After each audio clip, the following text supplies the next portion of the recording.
I hadn't felt that desired in years. Those words echoed in my mind as I lay next to the sleeping pizza delivery man, my husband's side of the bed still cold and empty. I'm Alexis, and I never thought I'd be the type to cheat. But loneliness can drive us to do things we never imagined. This is my confession, my story of passion, guilt, and the search for connection in all the wrong places. I used to count the minutes until he came home. Now I count the hours until he leaves. Phoenix and I were college sweethearts. We'd spend hours talking about our dreams, our future together. When we got married, I thought I'd found my happily ever after. Those first few years were blissful, stolen kisses in the kitchen, surprise date nights, long talks that stretched into the early morning hours. But somewhere along the way, things changed. The silences grew longer, the conversations shorter. Phoenix started working later and later, his excuses becoming as predictable as the empty seat at our dinner table. I'd find myself staring at the clock, watching the minutes tick by, wondering if tonight would be the night he'd come home early. I tried everything to reignite that spark. Candlelit dinners that went cold as I waited alone. Sexy lingerie that stayed hidden in drawers. Weekend getaways where we felt more like strangers than lovers. Each attempt met with a distracted smile or a vague promise to try harder next time. The emotional neglect crept in slowly, like a fog rolling over our marriage. Experts say it's a silent killer of relationships, eroding trust and intimacy bit by bit. I felt it in every half-hearted hug, every conversation that never went deeper than small talk. As the days blurred together, I realized I was disappearing.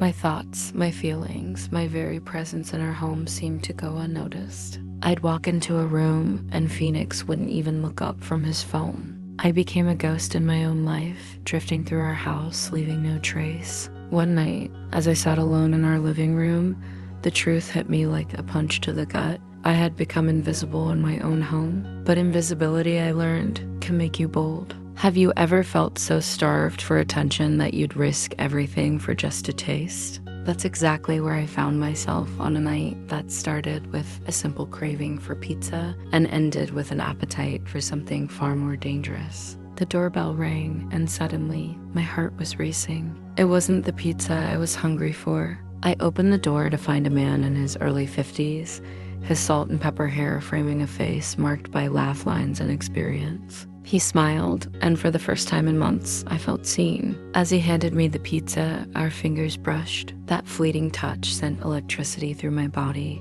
awakening parts of me I thought had long since gone dormant. I found myself inviting him in, my voice shaky as I fumbled for an excuse about needing help with the pizza box. He stepped inside, and I was acutely aware of his presence. The way he looked at me, asked about my day, and actually listened to my response was intoxicating. It was such a stark contrast to Phoenix's distracted nods and half-hearted grunts. My mind raced with conflicting thoughts. The guilt of even considering this was overwhelming, but so was the longing for connection. I knew it was wrong, but I couldn't deny the pull I felt towards this stranger who made me feel more alive in 5 minutes than I had in years. Experts say we're often drawn to unavailable partners because they represent an escape from our emotional dissatisfaction. As I stood there, teetering on the edge of a decision that could shatter my marriage, I understood that pull all too well. I wavered, my hand on the doorknob, ready to politely send him on his way.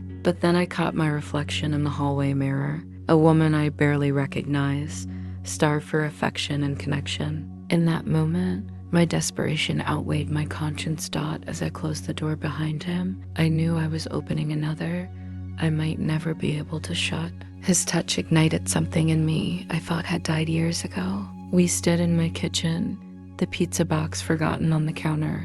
An awkward silence fell as we both realized the weight of the moment. I fumbled for small talk, asking about his job, his life. He answered, his eyes never leaving mine, making me feel truly seen for the first time in so long. As we talked, the tension built. My heart raced, and I felt a warmth spreading through my body. I was hyper-aware of his presence, the subtle scent of his cologne, the way his hands moved as he spoke. Part of me screamed to end this, to send him away, but a stronger part craved more. In a moment of boldness, I stepped closer. He hesitated, giving me a chance to back away. Instead, I closed the gap. Our lips met, and it was like a switch flipped inside me. Years of neglect and loneliness melted away as passion took over. The intensity of my response shocked me. My body reacted with a surge of hormones, oxytocin, dopamine, creating a powerful cocktail of pleasure and attachment. My heart pounded, my skin tingled with every touch. It was more than just physical. I felt a deep emotional connection forming. What made it so passionate wasn't just the act itself, but the stark contrast to my marriage. Here was someone who desired me, who made me feel attractive and wanted. The neglect I'd experienced for so long only amplified these new sensations. As we lay tangled in sheets, breathless and spent, reality began to seep back in. In the afterglow, reality came crashing back like a tidal wave. As the new day dawned, I was hit with a startling realization. The affair that was supposed to fill a void had created an even bigger one. But here's the twist. I couldn't bring myself to regret it. How does the human mind reconcile such contradictory emotions? I lay in bed, my body still tingling from the night before, while my mind waged war with itself. The guilt was there, a heavy weight on my chest, but so was an unmistakable spark of life I hadn't felt in years. I felt desired, seen, alive, and the contrast with my usual emotional state was staggering. As I replayed the events in my mind, I found myself grasping for reasons to justify what I'd done. Phoenix hasn't been there for me, I thought. I've been emotionally neglected for so long. Don't I deserve to feel wanted? These rationalizations seemed to ease the guilt, if only temporarily. But the excitement was undeniable. My heart raced every time I thought about the delivery man's touch, his attentive gaze. It was intoxicating, this feeling of being truly seen and desired. Part of me wanted to chase that high again, consequences be damned. The conflict between these emotions was dizzying. Experts say this cognitive dissonance is common in affairs. The mind desperately tries to align our actions with our moral compass. I found myself constructing elaborate justifications, painting myself as the victim of a loveless marriage rather than the perpetrator of infidelity. As the day wore on, I grappled with a crucial decision. Was this a one-time mistake, or the start of something more? The rational part of me knew the risks, the potential devastation to my marriage. But another part, starved for affection and excitement, whispered seductively of stolen moments and passionate encounters. In the end, I told myself it was about survival. I'm not waving Phoenix, I reasoned. I'm just finding a way to cope with the emptiness in our marriage, but deep down, I knew the truth. These justifications were fragile, built on shifting sands of desire and desperation. They say the most dangerous lies are the ones we tell ourselves. As days turned into weeks, I realized I was living two lives, and neither felt completely real anymore. What happens when the excitement of forbidden's fruit turns sour, but you can't stop taking another bite?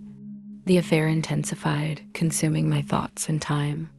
Every stolen moment with the delivery man felt electric, a stark contrast to the emptiness at home. We'd meet in secret, our encounters fueled by a mix of passion and desperation. But as the thrill grew, so did the risks. I became hypervigilant, constantly looking over my shoulder.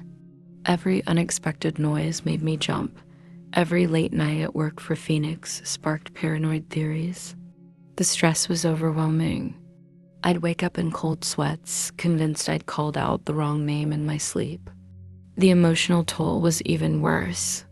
I felt trapped between two worlds, unable to fully commit to either. With the delivery man, I tasted the connection I craved, but it was built on a foundation of lies. At home, I went through the motions of being a wife, all while carrying the weight of my secret. Experts say affairs can be addictive, creating a cycle of craving and fulfillment that's hard to break. I felt it acutely. Even as guilt gnawed at me, I couldn't resist the pull of those passionate encounters. The highs were intoxicating, but the lows, the aftermath of each meeting, grew increasingly painful. As weeks turned to months, cracks began to show. Phoenix started noticing my distraction, my emotional distance. The delivery man grew more demanding of my time. I realized I was losing myself in this double life, becoming someone I didn't recognize. The turning point came when I caught myself planning to miss my niece's birthday party for a rendezvous. The person I was becoming horrified me. I stood at a crossroads, knowing that whichever path I chose, part of me would die. In the end, I realized the greatest affair I needed to have was with myself, to rediscover the woman I'd lost in my marriage. The delivery man was just a distraction from the real issue, the emptiness I'd allowed to grow within me. I had to face the hard truth that rebuilding intimacy after infidelity would require open and honest communication with Phoenix. We needed to set new boundaries and find ways to reconnect emotionally. It wouldn't be easy, but it was necessary if we wanted to save our marriage. If you're feeling invisible in your relationship, speak up before silence becomes your prison. Seek help, whether it's therapy, support groups, or resources on emotional intimacy. Don't let loneliness drive you to make choices you'll regret. The path to feeling seen and valued starts with rediscovering yourself.